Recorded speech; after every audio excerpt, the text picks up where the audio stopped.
Want to go now to Bob Orr, who has new information. Bob?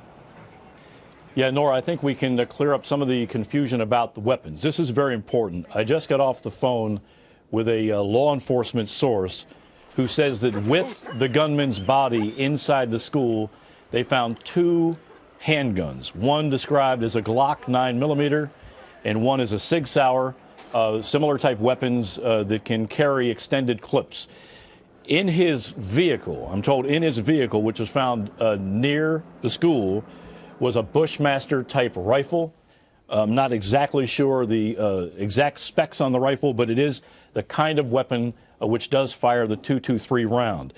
Now, we don't know if the .223 was used in the assault, but it was recovered in his vehicle. So if it had been used, he would have had to go into the school with that and then somehow return it to the vehicle if this information ends up holding.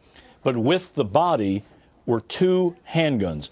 What this tells me is that he, while it hasn't been confirmed, he must have had extended clips and multiple magazines or some combination of that, because these two guns would have allowed him to move quickly and more stealthily than lugging around, the longer-barreled rifle.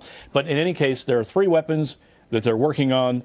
One, the Bushmaster-type assault rifle, which was found in his vehicle, and two handguns found with the gunman's body in the school. Now, it's not clear yet 100% who owned these weapons, but preliminarily, and again, I hate to keep caveating this, but we have to be very careful about what we know and what we're not completely certain about. I have one source that tells me that the weapons appear to have been legally purchased belonging to Mr. Lanza. As a 24-year-old, he would have been eligible to have these weapons, and it's entirely conceivable that they were his. I only put an asterisk on that to say that, information in this kind of thing does tend to change, so we may come back and, as they say in the Senate, revise and extend our remarks. But I think for the moment, we pretty much can say that two handguns were used in the massacre. It's not clear yet whether the Bushmaster-type assault rifle was also used. All right, Bob, with that information, two handguns and a rifle. The rifle may have been inside the gunman's car. What does that tell us, John? Well, I think Bob hit it on the head. So the two handguns, the Glock 9mm, that is the duty weapon of most police departments and the NYPD.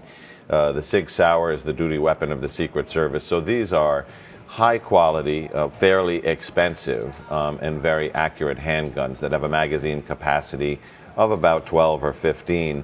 If you put an extended magazine in there, you can push that number as high as 30. But the likely scenario, as Bob also pointed out, is multiple magazines.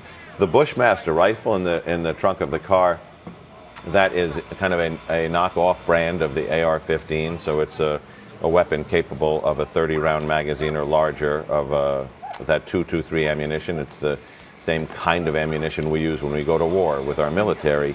That was the weapon that was used by the Washington snipers, but as Bob says, if it was found in the car, it likely didn't get into the school and probably wasn't involved in this portion. It certainly suggests that the shooter had his options and may have intended to go beyond this incident. We don't know. Why did he bring a weapon that large and not employ it in this incident or bring it into the building? We don't know what his other plans might have been, but he certainly brought a lot of firepower with him.